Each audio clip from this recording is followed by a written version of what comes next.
और अब खबरें तफसील से। एनसीपी के सीनियर लीडर और महाराष्ट्र हुकूमत में वजीर नवाब मलिक की मुश्किलात बढ़ सकती हैं। एनफोर्समेंट डायरेक्टरेट यानी ईडी ने पुणे वक्फ बोर्ड अराजी घोटाला केस की तहकीकात को अपने तहत ले लिया है। ईडी ने इस मामले में आज कई जगहों पर छापेमारी की है। वक्फ बोर्ड नवाब मलिक के मातहत आता है। पुणे और औरंगाबाद समेत 7 मकामात पर ईडी के छापे जारी हैं। इस मामले में पुणे पुलिस ने अगस्त में 2 अफसरान को गिरफ्तार किया था।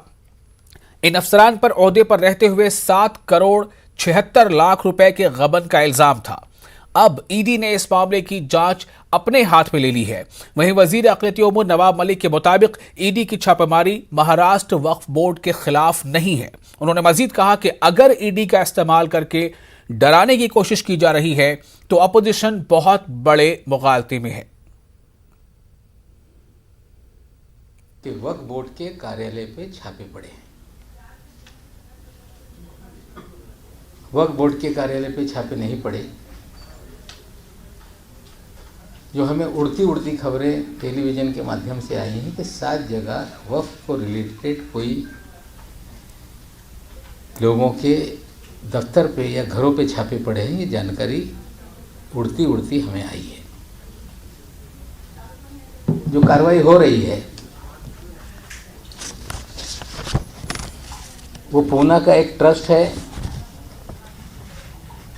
ताबूत इनाम एंडोमेंट ट्रस्ट मुड़सी जिला पुणे। लेकिन खबरें चल रही है कि ईडी घुस गई वक्फ बोर्ड में, नवाब मलिक की मुश्किलें बढ़ेंगी। हमें लगता है पिछले 30-35 दिन से जो क्लीन अप अभियान हम लोगों ने शुरू किया है, शायद कुछ लोगों को लग रहा होगा कि इस तरह की कार्रवाई से नवाब मलिक को डरा देंगे। अच्छी बात है, आपका सहयोग हम चाहते हैं।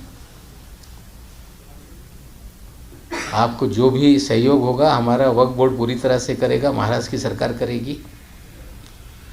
लेकिन किसी की प्रतिमा मलिन करने के लिए फिर ईडी का इस्तेमाल होगा तो हमें लगता है मुगालते में डिपार्टमेंट है। और पुणे के वक्फ एक्टिविस्ट मुश्ताक अहमद और मुंबई के वक्फ एक्टिविस्ट सैयद आरिफ ने पुणे और मुंबई वक्फ अराजी घोटाले में ईडी में शिकायत दर्ज कराई थी। इनके मुताबिक ये घोटाला करोड़ों रुपए का है और इसमें वक्फ बोर्ड के अफसरान भी शामिल हैं। ईडी को 3 नवंबर को कंप्लेंट किया था। वो इस मामले से किया था कि ये वक्फ बोर्ड की ज़मीन है, वक्फ बोर्ड की ज़मीनों में बहुत से घोटाले चल रहे हैं। इस पर रोकने की कार्रवाई के लिए मैं वक्फ एक्टिविस्ट हूँ। मैंने सिर्फ पुणे शहर के अंदर जितने भी वक्फ की ज़मीनें हैं बचाने के लिए पूरी कोशिश कर रहा हूँ। बहुत से केसेस लड़ रहा हूँ, लेकिन उसमें से ये एक केस ऐसी है कि जिसके अंदर ईडी पर तक जाने की नौबत इसलिए आई है कि ये 9-10 करोड़ रुपया किसी प्राइवेट लोगों को दिया गया और वक्फ बोर्ड के ऑफिसर्स इसमें इन्वॉल्व है। और वक्फ बोर्ड के ऑफिसर ने बोगस प्रमाण पत्र सर्टिफिकेट एनओसी दिया है कि ये वक्फ की जगह नहीं है, हालांकि वक्फ बोर्ड की जगह है। और उस पर ये जब केस कलेक्टर के पास चल रही है तो उन्होंने बताया कि ये वक्फ की नहीं है और उसको प्रमाण पत्र दिया गया। प्रमाण पत्र देते ही 10 करोड़ रुपए रिलीज़ हो गए। एक प्राइवेट लोगों को 10-10 करोड़ रुपया अगर रिलीज़ कर रहे हैं और उनको जो लोगों के पास आज रहने को जगह नहीं, ऐसे लोगों को 10 करोड़ रुपया मिल गया है। उसकी वजह यह है कि इसके पीछे कोई ना कोई बहुत बड़ी साजिश है। मेरे नॉलेज के मुताबिक आज ईडी ने अपना एक्शन शुरू किया है, जिसमें उन्होंने औरंगाबाद है, पूना है, मुंबई के अंदर रेड करना शुरू किया है। इनिशियली मैंने अगस्त के महीने में एक कंप्लेंट फाइल की थी जो बीड जिले के रिलेटेड थी। चिंचपुर के अंदर एक 72 एकर्स लैंड थी जो वक़फ़ की थी और वहाँ के मैनेजर लोगों ने without taking the prior permission from the Waqf board वो लोगों ने डिस्पोज ऑफ कर दी थी। उसकी वैल्यू कुछ 300 करोड़ के आसपास की थी। वो कंप्लेंट मैंने ईडी में की थी। देयर आफ्टर क्या हुआ था कि मुझे बाद में पता चला कि पुणे के अंदर 7.5 करोड़ रुपए का लैंड कंपनसेशन आया है जो मुतवल्ली लोगों ने बाहर अपने अकाउंट में ट्रांसफ़र करवा लिया है। वो मैंने ऐड करवाया था। मेरे नॉलेज के मुताबिक पुणे के अंदर ऐसा हुआ ना, मुतवल्ली लोगों के साथ वक्फ बोर्ड के कुछ स्टाफ, कुछ बड़े अधिकारी और कुछ लोकल एडवोकेट्स इन्वॉल्व है। इन्होंने वक्फ बोर्ड की बोगस एनओसी को लेकर पैसा कलेक्टर ऑफिस से पूरा ट्रस्ट में ट्रांसफ़र करके गफल किया है। वो एफआईआर वहाँ पर मुंबई क्रूज ड्रग केस से शुरू होने वाला हंगामा समीर वारखेड़े से होता हुआ अब नवाब मलिक बमुकाबला देवेंद्र फडणवीस और उनकी अहलिया अमृता में बदलता दिखाई दे रहा है। इन इल्जामात के बाद अमृता फडणवीस ने नवाब मलिक को हत्या की इज्जत का नोटिस भी भेजा है। अमृता ने ट्वीट करते हुए कहा है कि नवाब मलिक ने झूठे और बेबुनियाद इल्जामात लगाए हैं, या तो वो 48 घंटों में गैर मशरूत माफी मांगे या फिर कार्रवाई के लिए तैयार रहें। इससे कबल आज सुबह नवाब मलिक की बेटी नीलोफर ने देवेंद्र फडणवीस को हत्या की इज्जत का नोटिस भेजा था।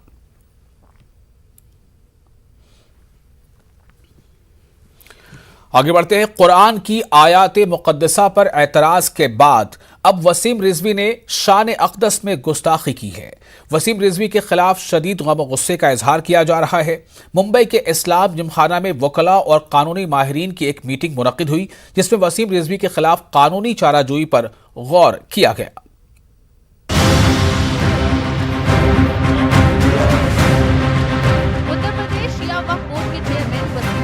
एक मर्तबा फिर दरीदा ज़हनी का सबूत दिया है। वसीम रिजवी के खिलाफ मुंबई और मुल्क के मुख्तलिफ हिस्सों में FIR दर्ज हुई है।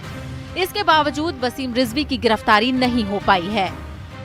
तो कुछ एक महीने पहले हजरत मोइन मियां की सदारत में एक मीटिंग हुई थी, उसमें तय हुआ था और तो पूरे मुंबई के तमाम NGOs मौजूद थे, तमाम लॉयर्स थे, पॉलिटिशियंस थे कि आज के बाद कोई भी ऐसा मामला हो तो रास्ते में आने की ज़रूरत बिल्कुल नहीं है, हमको इसमें लीगल कार्रवाई करनी चाहिए।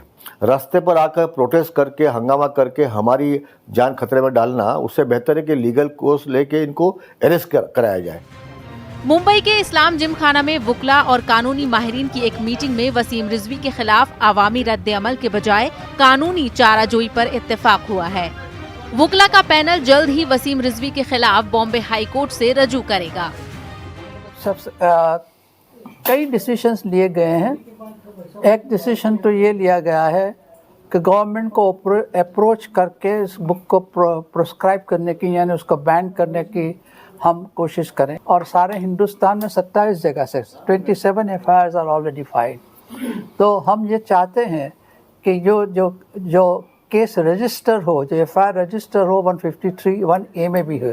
तो हम लोग ने ये अभी फैसला लिया है कि हम लोग पहले जो इन्वेस्टिगेटिंग ऑफिसर है और जो सीनियर ऑफिसर्स है उनको एक लेटर देंगे, जिसमें हम लोग कहेंगे कि ये जो केस है इसमें 153A जो है ये लागू होता है और जो इंग्रेडिएंट्स है इस ऑफेंस के वो बिल्कुल बनते हैं, तो इसको जो है इन्वोक कर देना चाहिए। अगर हमारे लेटर के बेसिस पे अगर उन्होंने इन्वोक कर दिया तो ठीक है, और अगर नहीं किया तो हम लोग इस ताल्लुक से हम लोग हाई कोर्ट में आर्टिकल 226 ऑफ द कॉन्स्टिट्यूशन के तहत हम लोग रिट पिटिशन फाइल करेंगे। और जहाँ तक पैन इंडिया का सवाल है, हमारी कोशिश ये है कि हम पिटिशंस कुछ तैयार करें, हमारे सीनियर के गाइडेंस में बॉम्बे हाई कोर्ट में फाइल करें और कोशिश करके वहाँ से कोई बैनिंग का ऑर्डर अगर हमें मिल जाता है या गैग का ऑर्डर मिल जाता है तो उस ऑर्डर की बुनियाद के ऊपर दूसरे स्टेट्स के अंदर जो दूसरी हाई कोर्ट्स है वहाँ पर भी हम अप्रोच करके इस बुक की डिस्ट्रीब्यूशन जो है इसको हम रोकें।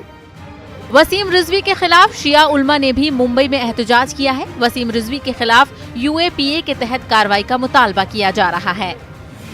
न्यूज़ 18 उर्दू के लिए मुंबई से मोहिउद्दीन की रिपोर्ट। अगली खबर त्रिपुरा के फसादात और तहफ़्फ़ुज़ नामूस रिसालत पर रजा एकेडमी की जानिब से महाराष्ट्र बंद के ऐलान का जमात अहले सुन्नत मुंब्रा की जानिब से भी ताईद का ऐलान किया गया है। शहरियों से जुमे को रजाकाराना तौर पर इस बंद की हिमायत और इज्तिमाई दुआएं करने की अपील की गई है। अहले सुन्नत वल जमात के ज़िम्मेदारान और शहर के बाद ज़िम्मेदारान आज शरीक हुए और रज़ा एकेडमी ने जो रज़ाकाराना तौर पर 12 नवंबर को बंद का ऐलान किया, उसकी हिमायत के लिए सारे हाज़रीन ने जो है अपनी इत्तेफ़ाक़ी राय से हिमायत का ऐलान किया है। हम मुंब्रा के तमाम रहने वालों से पुरअमन बंद की वो उम्मीद रखते हैं और इल्तिजा करते हैं कि वो भी रज़ा एकेडमी का साथ देते हुए मुंब्रा में पुरअमन बंद रखें। अवाम में कानूनी बेदारी लाने के लिए अकोला में जमात इस्लामी हिंद ने एक प्रोग्राम का इनेकाद किया, जिसमें कानून के माहिरीन ने कानूनी नुक्ता नज़र से अवाम की रहनुमाई की। इस दौरान पुलिस स्टेशन, अदालतों और जेलों में दरपेश मसाइल को किस तरह हल किया जा सकता है, इस पर रोशनी डाली गई।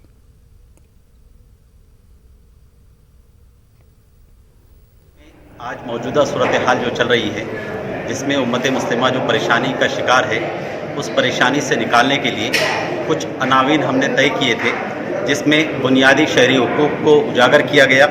दूसरा, सेल्फ डिफेंस के हुकूक, मॉब लिंचिंग और दीगर चीज़ें जो चल रही है, इसमें अपना दिफा हम कैसे कर सकें।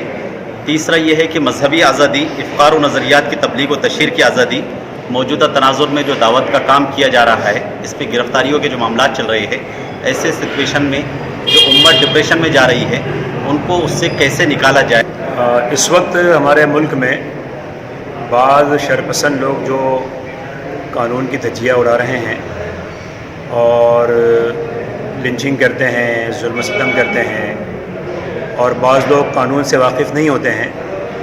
तो ऐसी सूरत में हम लोगों ने यहाँ आज एक प्रोग्राम रखा।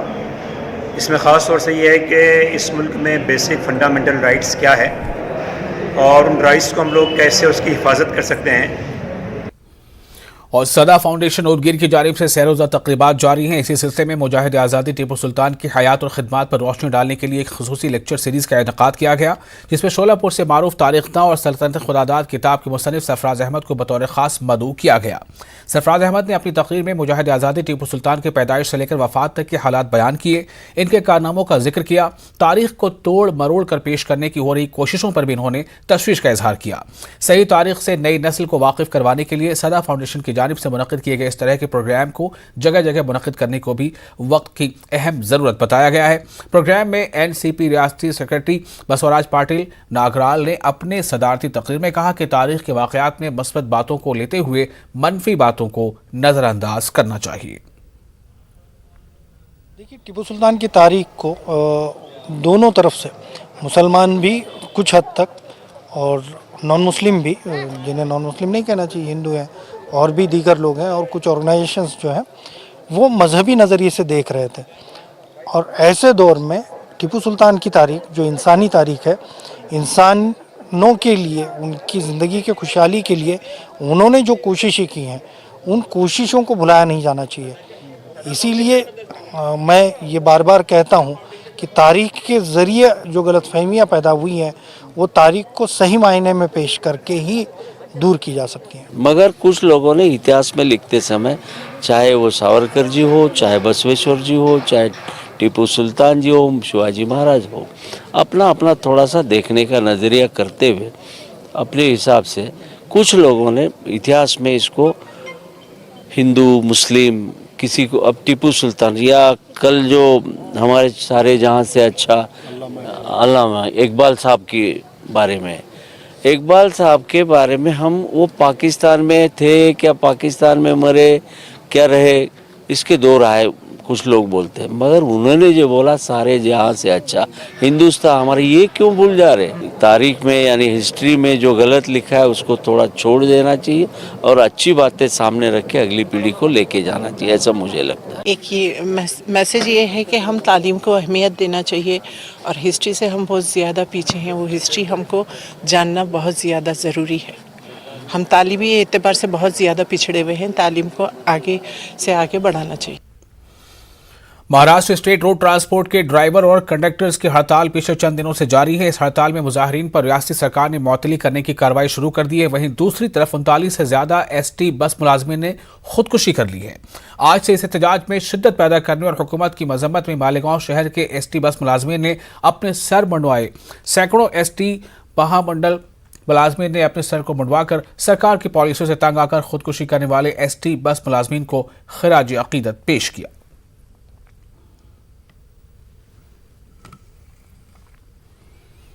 अमरावती के गुलिस्तान नगर इलाके में आफरीन शेख नामी खातून पर नामालूम शख्स ने तलवार से हमला कर दिया, जिसमें आफरीन शेख को हाथ और सिर पर शदीद चोट आई है। ये पूरा मामला गुलिस्तान नगर इलाके की एक दुकान पर लगे CCTV कैमरे में कैद हुआ है।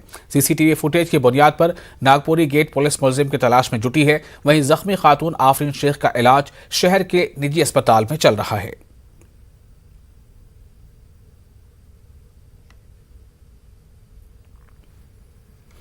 और फिलहाल एक छोटा सा ब्रेक के बाद खबरें कर्नाटक की।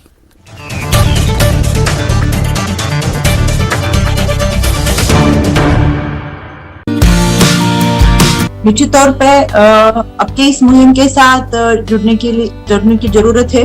सिर्फ मैं नहीं बल्कि न्यूज 18 के सभी दर्शकों को अपील करती हूँ कि ये बहुत ही अच्छा सोशल कॉज है जिसमें आप सबको जुड़ना चाहिए। बहुत सारी एनजीओ अब हमारे साथ जुड़ रहे हैं और इसमें सबसे समाधानकारक बात यह है कि यंग जनरेशन ज्यादातर इसमें शामिल हो रही है, इसलिए मुझे लगता है हम सब आपके साथ जुड़ रहे हैं।